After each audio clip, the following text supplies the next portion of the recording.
At ngayon po, kasama natin mula rito sa Tacloban City, si Mayor Alfred Romualdez. Mayor, magandang gabi po sa inyo. Yes, good evening, Jessica. Napanood nyo naman ho siguro ang pagpunta ng Pangulo sa Giwan sa Eastern Samar today, ano? And narinig nyo naman ho siguro din na mukhang wala ho siyang balak pumunta dito sa Tacloban. Ano po ang reaction nyo?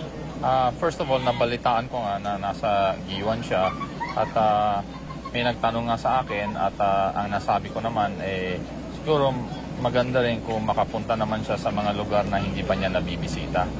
Dahil kung ang pagbisita niya dito ay pag-i-inspeksyon at titignan niya kung anong mangyayari, ano nangyayari, halos linggo-linggo may dumadating naman dito ng mga opisyal galing sa national government, nakikita naman nangyayari.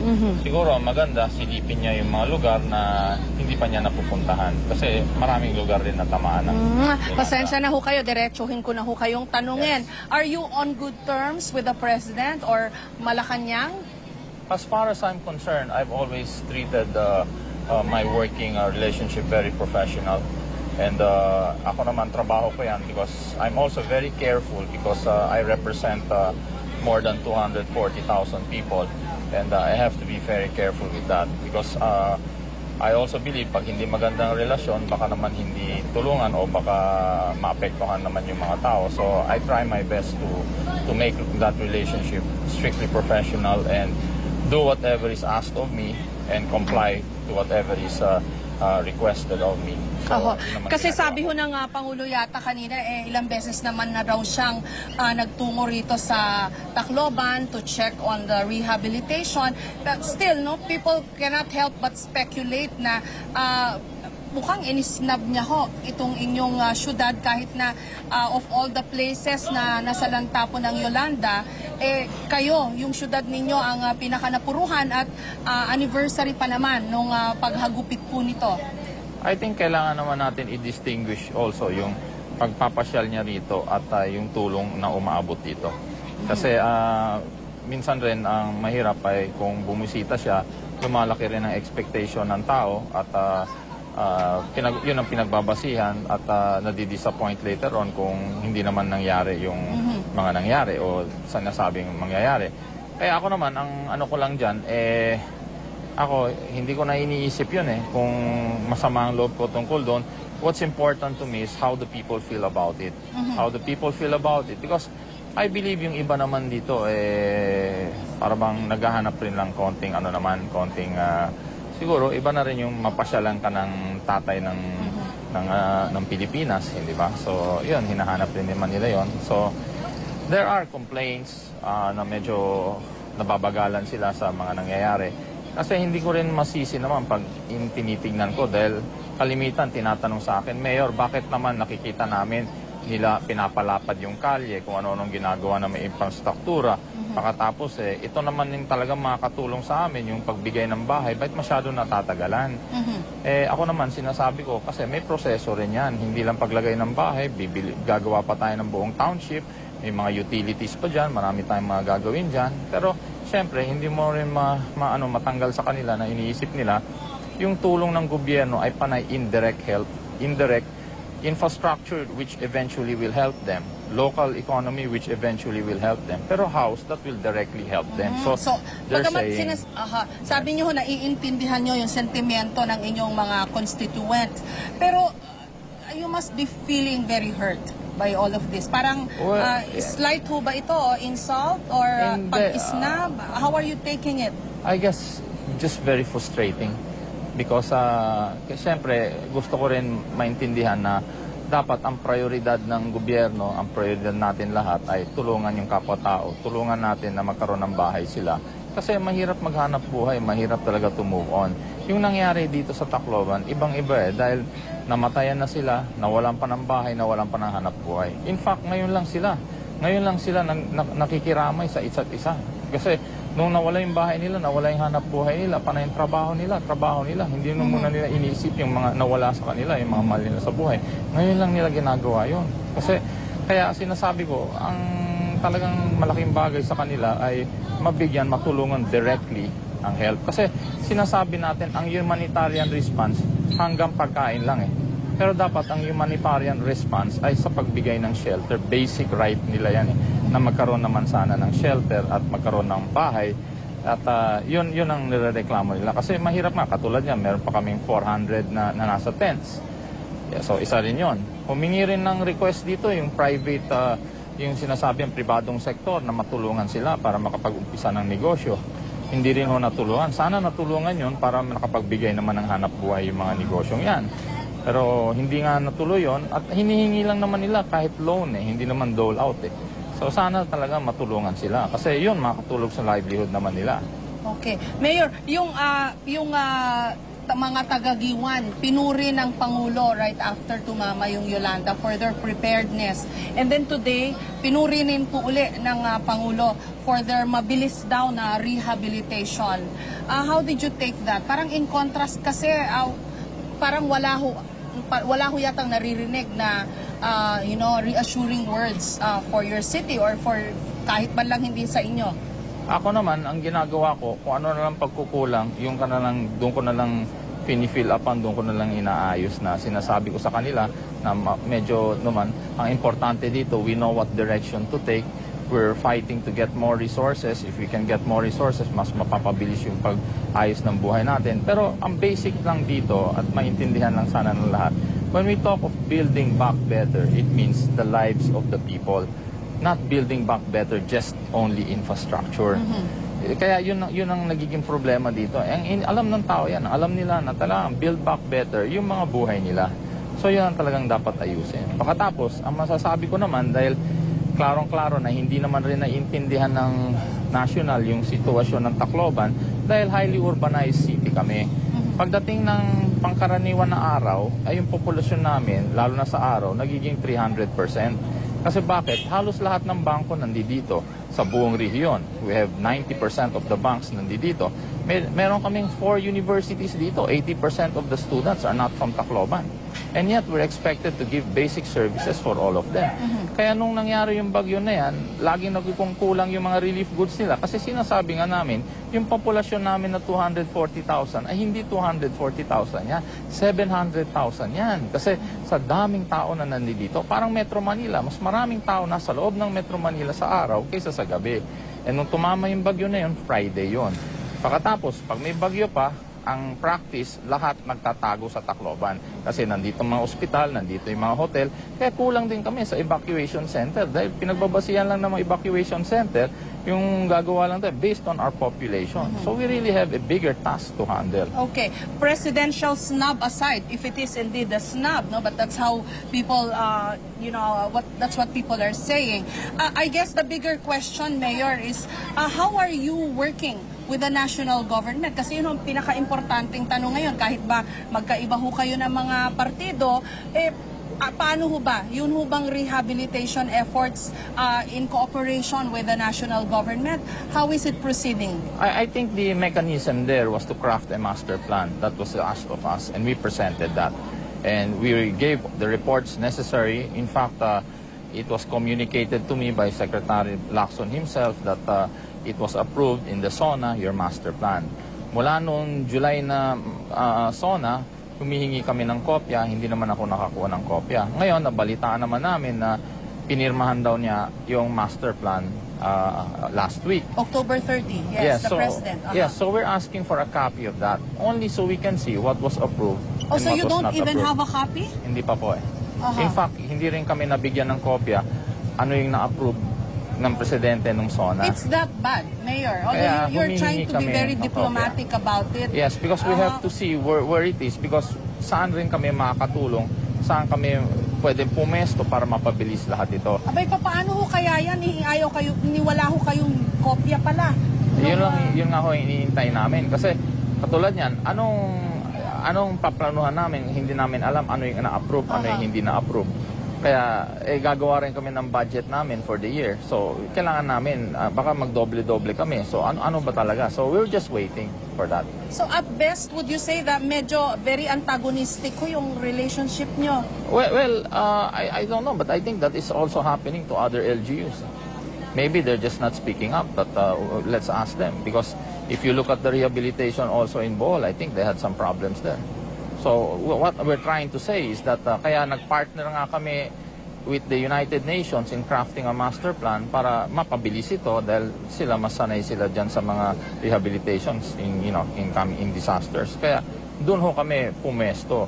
Ang magagawa ko lang naman talaga, katulad niya, nagsalita naman ng presidente, sabi niya, if you will criticize, at least be constructive. So kami naman, we're being constructive. Whatever is needed yet of us, we will present. But basically, I think it's seen here, maraming pumunta rito ng mga dayuhan at mga local na mga media, nakita nila yung mga tao, what they're going through. And I'm saying the focus really should be building the lives back of our people, help them there. And they have to look at it as an investment and not an expense. When you spend for people, it's an investment because we have to strengthen our people in order to empower them para naman maging productive sila. Well, your intentions are very good, but I just wonder, how do you function given this situation with the national government? Well, katulad niyan, nagpartner kami with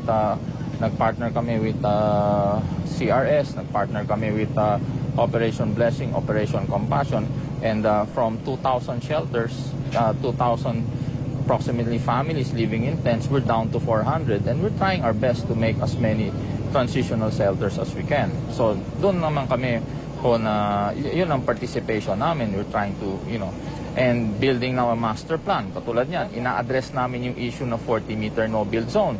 Kasi nagka-problema. Nung nilabas yung batas na yon, ang ibig sabihin lang doon, bigyan ng access yung national government sa mga area na yan. Kaya ginawang 40-meter no-build zone. But it is not addressing the safety issue.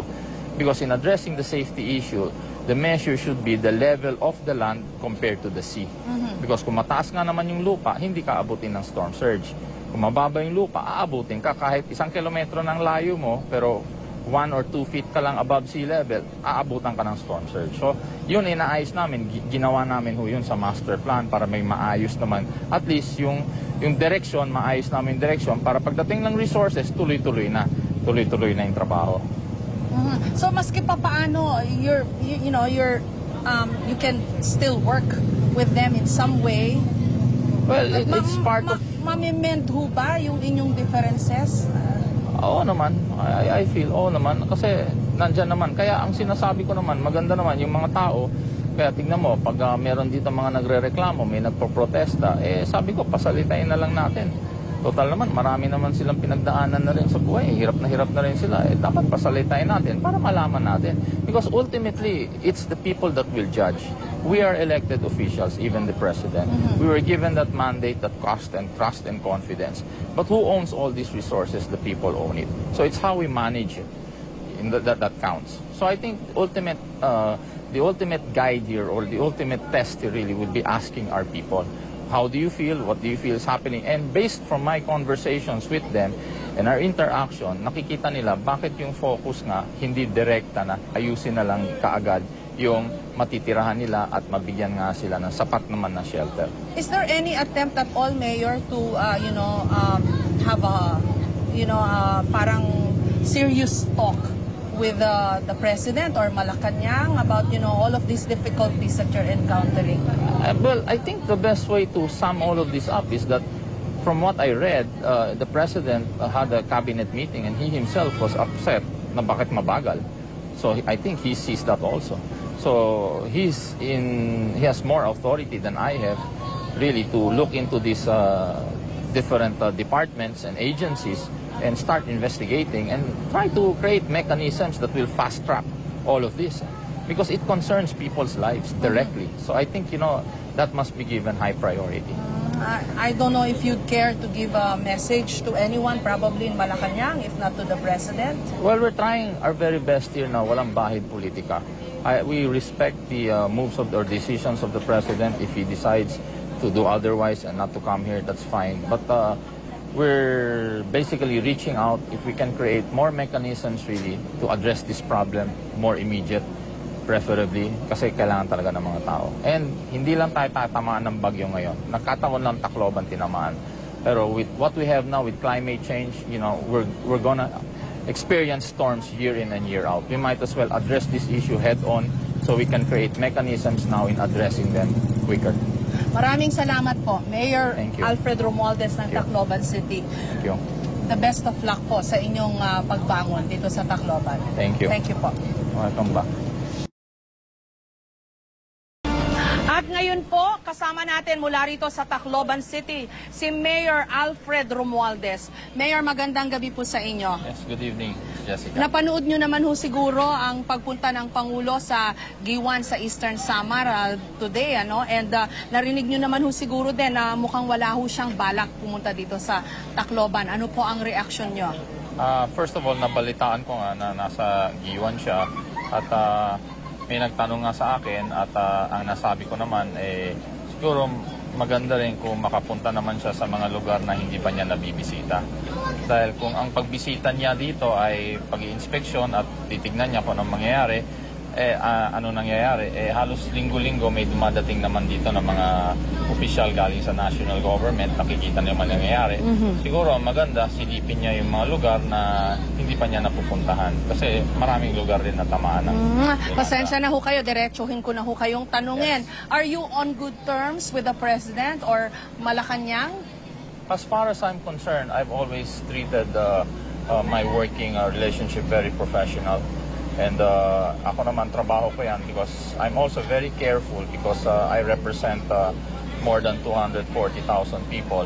And I have to be very careful with that because I also believe pag hindi magandang relasyon, baka naman hindi tulungan o baka maapektuhan naman yung mga tao. So I try my best to make that relationship strictly professional and do whatever is asked of me and comply to whatever is requested of me. So, Kasi sabi ho ng Pangulo yata kanina, ilang beses naman na raw siyang nagtungo rito sa Tacloban to check on the rehabilitation. But still, no, people cannot help but speculate na mukhang inisnab niya ho itong inyong syudad kahit na of all the places na nasa lanta po ng Yolanda, kayo, yung syudad ninyo ang pinakanapuruhan at anniversary pa naman nung paghagupit po nito. I think kailangan naman natin i-distinguish also yung pagpapasyal niya rito at yung tulong na umaabot dito.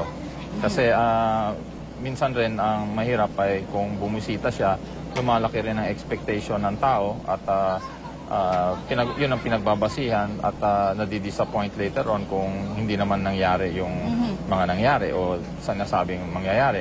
Kaya ako naman, ang ano ko lang dyan, ako, hindi ko na iniisip yun kung masama ang loob ko tungkol doon.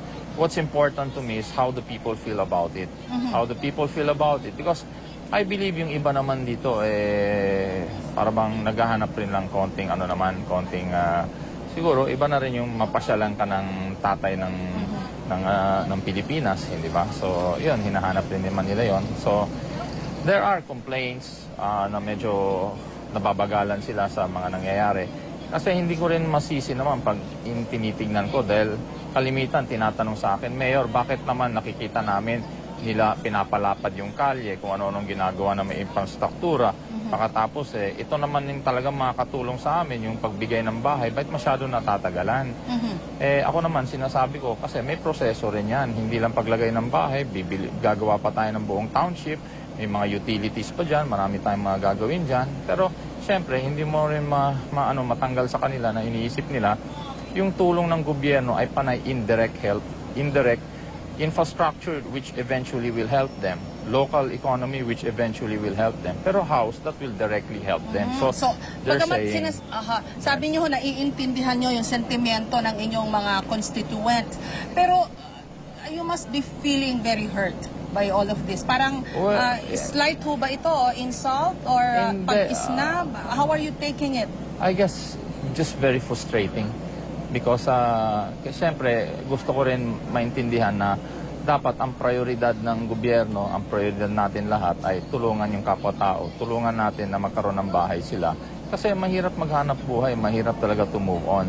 Yung nangyari dito sa Tacloban, ibang-iba dahil namatayan na sila, nawalan pa ng bahay, nawalan pa ng hanap buhay. In fact, ngayon lang sila nakikiramay sa isa't isa. Kasi nung nawala yung bahay nila, nawala yung hanap buhay nila, panay yung trabaho nila. Hindi muna nila iniisip yung mga nawala sa kanila, yung mga mahal nila sa buhay. Ngayon lang nila ginagawa yun. Kasi, kaya sinasabi ko, ang talagang malaking bagay sa kanila ay mabigyan, matulungan directly ang help. Kasi sinasabi natin, ang humanitarian response hanggang pagkain lang eh. Pero dapat ang humanitarian response ay sa pagbigay ng shelter. Basic right nila yan eh, na magkaroon naman sana ng shelter at magkaroon ng bahay. At yun ang nirereklamo nila. Kasi mahirap nga, katulad niya, meron pa kaming 400 na nasa tents. Yeah, so isa rin yun. Humingi rin ng request dito yung private, yung sinasabi ang pribadong sektor na matulungan sila para makapag-umpisa ng negosyo. Hindi rin ho natulungan. Sana natulungan yun para makapagbigay naman ng hanap buhay yung mga negosyong yan. Pero hindi nga natuloy yun at hinihingi lang naman nila kahit loan eh, hindi naman dole out eh. So sana talaga matulungan sila kasi yun makatulog sa livelihood naman nila. Okay. Mayor, yung mga taga-Giwan, pinuri ng Pangulo right after tumama yung Yolanda for their preparedness. And then today, pinuri rin po uli ng Pangulo for their mabilis daw na rehabilitation.